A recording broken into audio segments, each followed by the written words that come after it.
The measures the Chancellor have put in place are £150 on council tax to those in Band A to Band D. That will hit in April, when we're seeing a £700 year-on-year rise.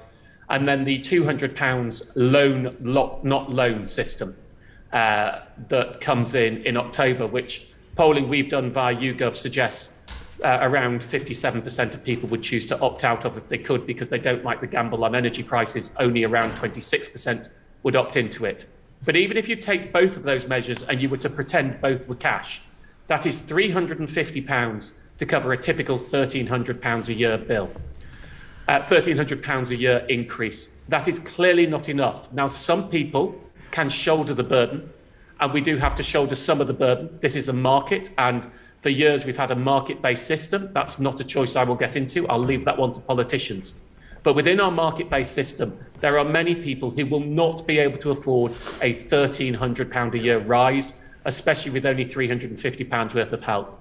And it is worth remembering energy bills tend to be regressive.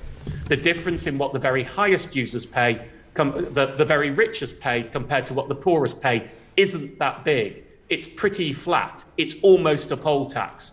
So for those people on lower to middle incomes, a 350 quid worth of help, of which £200 is questionable, to cover a £1,300 rise, well, you don't need to be the money-saving expert to work out, no, that is not enough.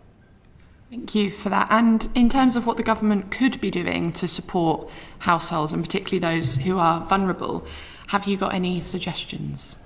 Well, it needs to give them more money. And it really is as simple as that. One of the things we've got into this debate of where the money comes from, and there's a suggestion of cutting VAT. To be honest, that isn't enough, and cutting VAT will help me. I'm a wealthy man. I don't need the help. I want it put at the lower end of the schedule.